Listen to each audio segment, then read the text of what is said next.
Assalamu alaikum and welcome to lecture number 14 of CS317 Operating Systems.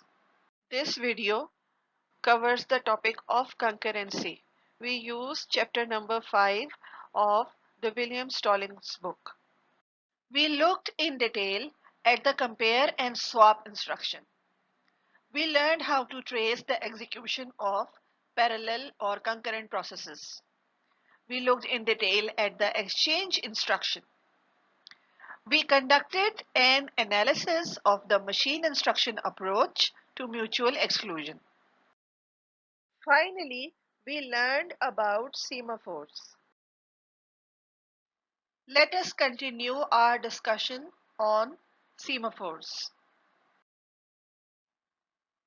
A binary semaphore can be defined by the following three operations: initialization, simwait B, and simsignal B. A binary semaphore may be initialized to 0 or 1. The simwait B operation checks the semaphore value.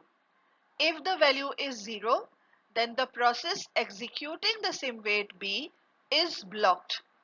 If the value is 1, then the value is changed to 0 and the process continues execution. Suppose process A does a simwait B. The value of S is 1. A continues execution. Now assume process B does a simwait B. The value of S is 0. So B is placed in the queue associated with semaphore S. We say B is blocked on S. Now assume process C does a simwait B. The value of S is 0. So C is placed in the queue associated with semaphore S. We say C is blocked on S. The simsignal B operation checks if the queue of the binary semaphore is empty.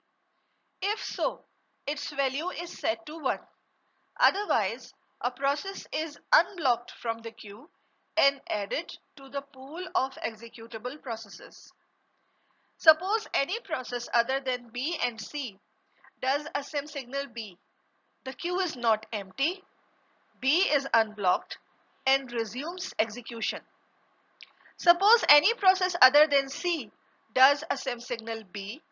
The queue is not empty, C is unblocked and resumes execution. Suppose any process does a simsignal B. The queue is empty, so the value goes to 1.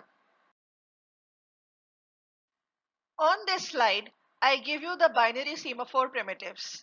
As I told you before, primitives are functions that execute atomically. That is, they are not interrupted during execution. The binary semaphore is implemented as a structure. In the structure of semaphore, there is an enumerated variable value. Enumeration or enum is a user-defined data type in C. It is mainly used to assign names to integral constants. The names make a program easy to read and maintain. Here value can have two names, 1 or 0. The programmer must have defined a data type by the name of queueType earlier, which would implement a queue. An instance of this queue is instantiated in our structure to complete binary semaphore definition. When a process calls simwait B, the value variable of the corresponding binary semaphore is compared with 1. If this is true, value is set to 0. If this is false, we place the calling process in the queue of this binary semaphore, blocking it. When a process calls simsignal B, the queue corresponding to this binary semaphore is checked. If it is empty, value is set to 1. If this is not the case, we remove a process from queue of this binary semaphore and place it in the ready queue. To contrast the two types of semaphores, the non-binary semaphore is often referred to as either a counting semaphore or a general semaphore. What I'm trying to tell you is that the semaphores that we saw in the previous lecture are called counting semaphores, and the semaphore that I just showed you is called the binary semaphore. Mutexes.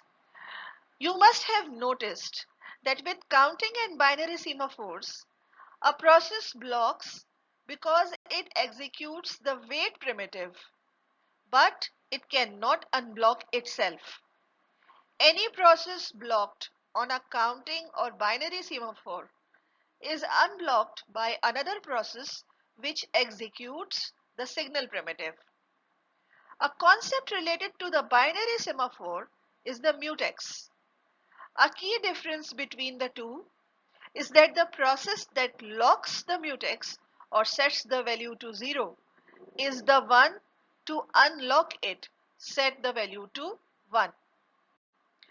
For both counting semaphores and binary semaphores, a queue is used to hold processes waiting on the semaphore. The question arises of the order in which processes are removed from such a queue. The fairest removal policy is first in, first out, or FIFO. The process that has been blocked the longest is released from the queue first.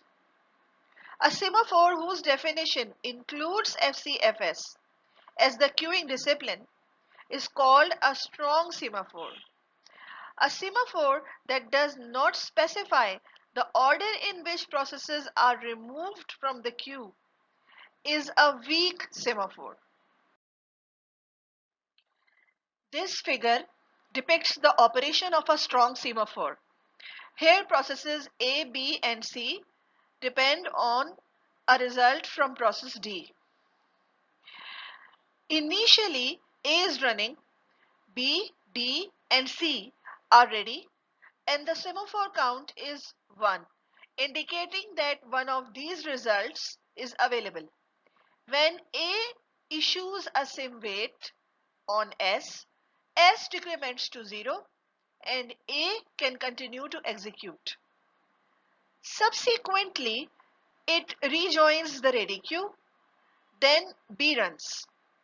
B issues a sim wait on S and is blocked. This allows D to run. When D completes a new result, it issues a sim signal on S, which allows B to move to the ready queue.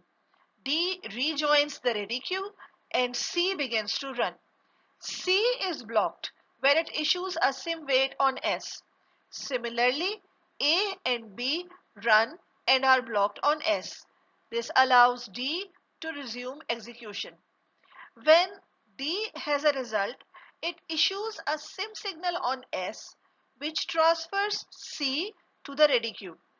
Later cycles of D will release A and B from the blocked state. The power of strong semaphores. Strong semaphores guarantee freedom from starvation, while weak semaphores do not. We will assume strong semaphores in the remaining discussion because they are more convenient. They are the form of semaphore typically provided by operating systems. Now we look at implementation of mutual exclusion using semaphores.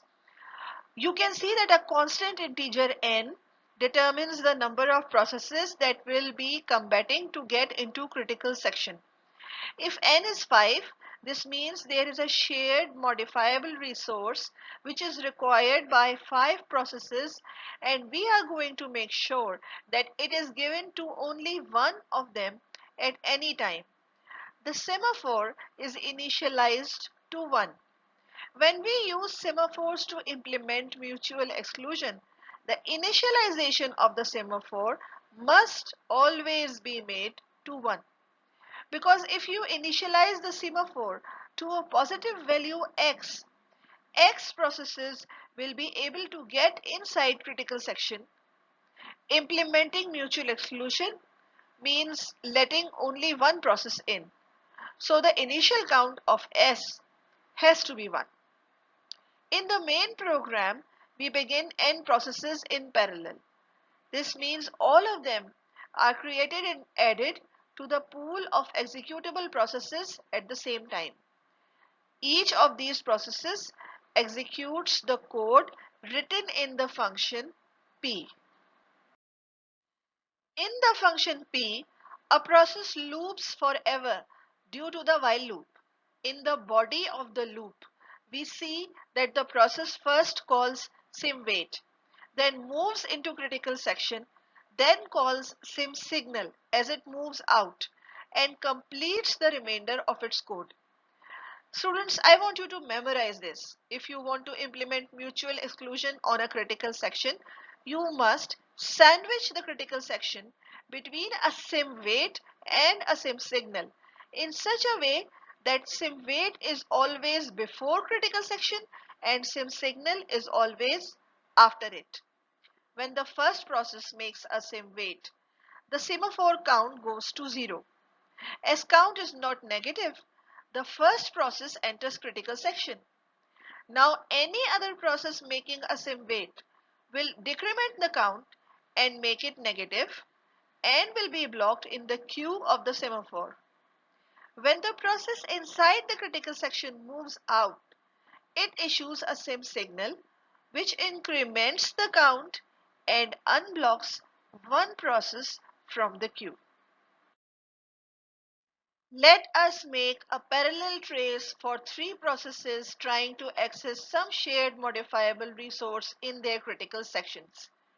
We will enforce mutual exclusion for these processes using semaphores. On the top left, I have the code of each of the processes. I have removed the global variable declarations and the main program due to lack of space. When we begin, semaphore count is 1. The queue is empty. For a parallel trace, we normally make a set of assumptions. Our first assumption is that P2 is the fastest of all processes. So it does a simWait. Count decrements to 0, P2 is not blocked, and P2 enters critical section. After P2, we assume P1 does a simWait. Count decrements to -1, P1 is blocked in the queue of the semaphore. We assume P3 does a simWait last. Count decrements to -2. P3 is blocked in the queue of the semaphore behind P1. P2 leaves the critical section, issues a simSignal, count increments to -1. P1 unblocks from the head of the semaphore queue. Take a look at the code of P. What line had P1 executed when it blocked? The simWait line. Yes. So when it unblocks, it resumes from the next line of code and P1 enters critical section. After this, we assume P2 starts the while loop again, does a simWait, count decrements to -2, P2 is blocked in the queue of the semaphore behind P3. P1 leaves the critical section, issues a simSignal, count increments to -1, P3 unblocks from the head of the semaphore queue, resumes execution from the next line of code, and P3 enters critical section. P3 leaves the critical section, issues a simSignal, count increments to 0, P2 unblocks from the head of the semaphore queue, resumes execution from the next line of code, and P2 enters critical section. After this, we assume P3 starts the while loop again, does a simWait, count decrements to -1, P3 is blocked in the queue of the semaphore.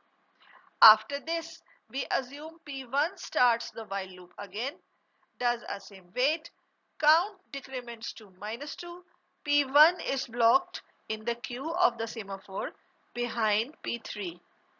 When we leave them, P1 is in critical section and P2 and P3 are blocked. Lessons from the parallel trace. Mutual exclusion is enforced as there is only one process in critical section at any time. When a process blocks, it is placed in a queue where it waits. This is an improvement over the machine instruction approach because in that approach, the blocked process busy waits and uses the processor. When a process unblocks, it resumes from the next line of code. So after a process moves out of the queue, whenever it is dispatched again, it lands directly into critical section. Another example of mutual exclusion with semaphores. This figure shows a possible sequence for three processes A, B, and C using the semaphore named lock for mutual exclusion. Process A executes sim_wait. Because the value is 1, A can immediately enter its critical section and the value decrements to 0. While A is in its critical section, both B and C perform a sim_wait operation each and are blocked in the semaphore's queue. When A exits its critical section and performs sim_signal, B, which was the first process in the queue, can enter its critical section. Synchronization with semaphores. The following examples will show you how we can use the initialization of semaphores and the placement of sim_wait and sim_signal primitives to enforce any execution order that we desire. I have two processes, A and B. My objective is to make A run before B. There are a few things that we must keep in our mind. The entity that runs first must signal that it has executed at the end of its code. So you see that there is the process A. It does what it is supposed to do, and when it has finished execution, it issues a signal on our common semaphore. The entity that runs second must wait for a signal that the first has executed before executing its code. So you see that I have placed a sim_wait in the function B. When B starts, it will do the sim_wait and it will be blocked on the semaphore as long as A does not issue the signal. After it has received A's signal, it will do what it is supposed to do. The semaphore should be initialized to 0 so that the person who calls sim_wait blocks. You can see that before the main program, I have declared a global semaphore variable sin and I have initialized it to 0. So if B comes first and calls sim_wait, B is going to be blocked. So I am claiming that the code that I have shown on the right side actually makes A run before B. But you can doubt me. And to remove that doubt, I am going to show you all the scenarios that can happen and prove to you that A will run before B in each of those scenarios. My first scenario is when A comes first. The semaphore sin is initialized to 0. A comes in, does some work, then it issues a sim signal. When it does a sim signal, the value of the semaphore goes to 1. Then A moves out of the system. Now B comes into the system. It does a sim_wait. The value of the semaphore is 1. So it decrements to 0. B does not block. It does its work and it leaves the system. So when A comes first, A runs before B. What happens when B comes first? When B comes first, in the start, the semaphore is initialized to 0. B comes in, does a sim_wait, and it blocks on the semaphore because the value of the semaphore decrements to -1. Now B is blocked. A comes into the system, does its work, then it issues a sim signal. When it issues a sim signal, the value of the semaphore goes to 0 and B unblocks, and then B does its work. So even when B comes first, A executes first and then B executes. What happens when A and B run in parallel? You might have a system where there are two processors. A is running on processor 1 and B is running on processor 2, and they are running simultaneously. So when we begin, the value of the semaphore is 0. A comes in and starts doing its work. B meanwhile issues a sim wait. Value of the semaphore goes from 0 to -1. Since it becomes negative, B blocks. When A completes execution, it issues a sim signal.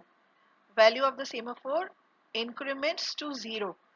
B unblocks and then it does its part of execution. So even when they come together, the way that I have written my code ensures that A does its work first and B does it later. If you have followed me so far, can you make B run before A? My next challenge is to show you a code that makes process A and B run together always. How do I do that? Each process signals its own arrival and waits for the other process. We assume two semaphores here as we require two signals, one to announce the arrival of A and the other to announce the arrival of B. We have two semaphores SA and SB. When A comes into the system, it signals on SA and then it waits on SB. B does the reverse. When it comes into the system, it waits on SA and then it signals on SB. Both semaphores are initialized to 0. So we have two global semaphores SA and SB, both set to 0.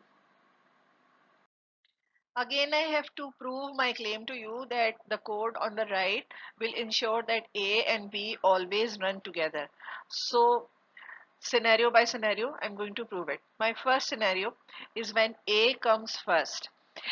So when we begin, SA0 and SB is 0. A comes first, A does a SEM signal. This SEM signal is on SA. So the value of SA goes from 0 to 1. Then A does a sim wait on SB. The value of SB goes to -1 and A blocks. A is blocked, B comes into the system, it does a sim wait. The value of SA goes from 1 to 0. It's not negative, so B does not block. Then it does a sim signal on SB and the value of SB goes from -1 to 0. A unblocks from the queue of SB and both A and B do their respective work together. Now let's look at what happens when B comes first. In the beginning, both semaphores are 0. B comes into the system, does a sim wait on SA. SA goes from 0 to -1. It is negative, so B blocks. Then A comes into the system. It does a sim signal on SA and the value goes to 0 and B unblocks from the queue of SA. We are assuming that the next thing is done by A, which is a sim wait on SB. Value of SB goes to -1, A blocks. Then B does a sim signal on SB, which unblocks A and the value of SB goes to 0. And then both processes do their work together. The third thing that can happen is that A and B can come together. Now, in the beginning, the two semaphores are 0. Then A does a sim signal on SA and B does a sim wait on SA. But you cannot put them on the same time instant. Why can you not? Because the semaphore is placed in the memory. And I discussed in my previous lecture that when a memory location is being accessed by one entity, it becomes locked for all other entities. So if one of them is doing a same signal, the other one will not be able to do a same wait. So they will inevitably be sequentialized. Let us assume that A does the same signal on SA and the value goes from 0 to 1. And then B does a same wait on SA and the value goes back from 1 to 0. And then A does a sim wait on SB, value of SB goes from 0 to -1, A blocks. Then B does a sim signal on SB and the value of SB goes from -1 to 0 and A unblocks, and then both of them do their work together. Now let's broaden the horizon. We consider three processes A, B and C. The main program is beginning them in parallel and they are doing their own executions, and this is our starting scenario. Now I am supposed to make C run before A and B. Three things that I need to do: place the same signal, place the same wait, initialize the semaphore. I take one semaphore, I call it sin, I initialize it to 0, and you can see it on top of the main program. I take two sim weights. I place one before the code of A, one before the code of B. And I take two sim signals and I place them after the code of C. Now I have to prove that the code on the right hand side indeed makes C run before A and B. My first scenario is this. The arrival order is A, then B, then C. When we start, the semaphore is 0. A arrives, it does a sim wait, semaphore goes to -1, A blocks. B arrives, does a sim wait, semaphore goes to -2, B blocks. C arrives and it starts executing.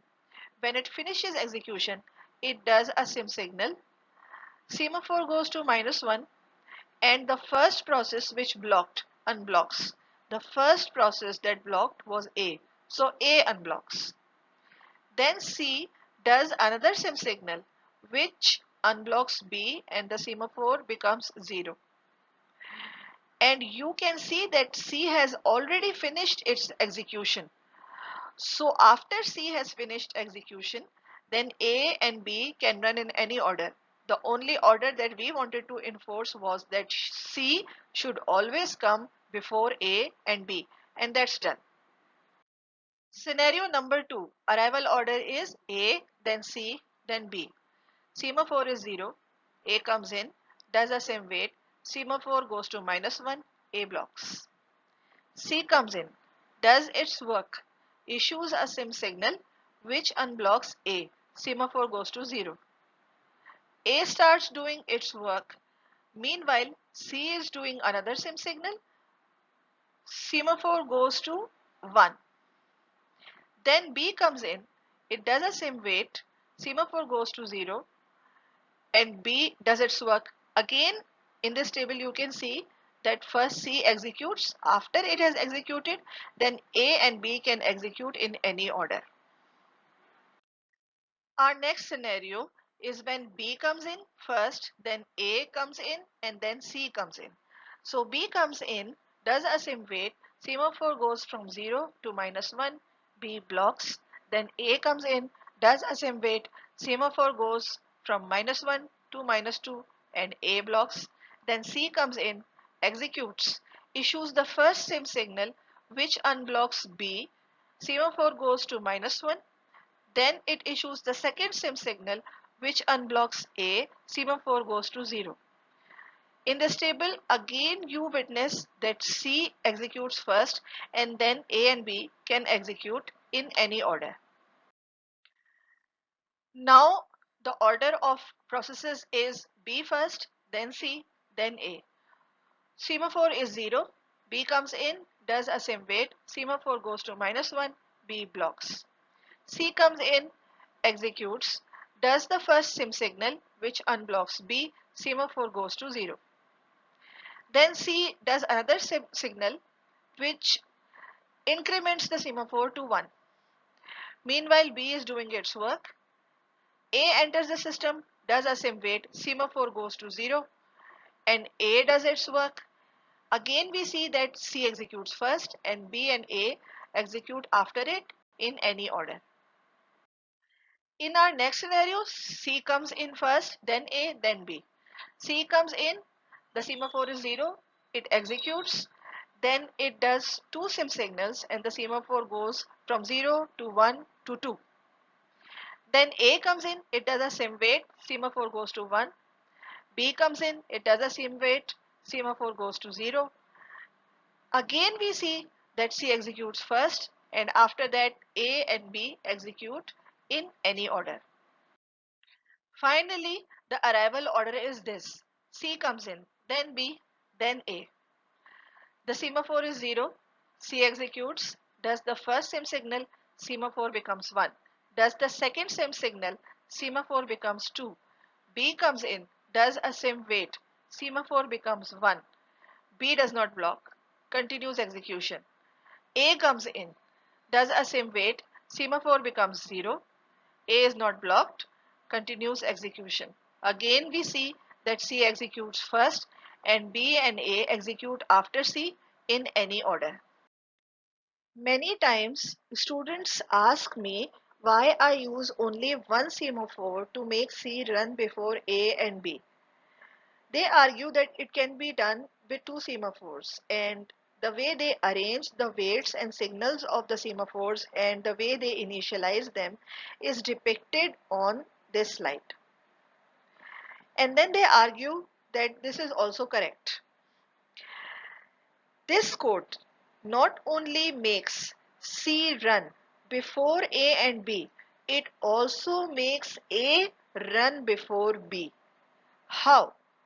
If you look at the code of C, you will notice that C always unblocks A first and B later.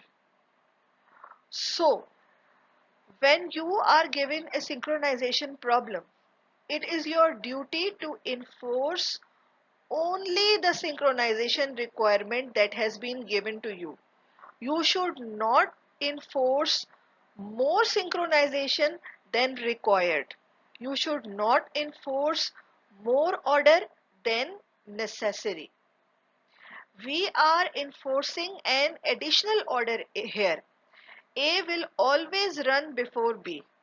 This is not required. If you don't understand it, do a parallel trace and you will understand what I am saying.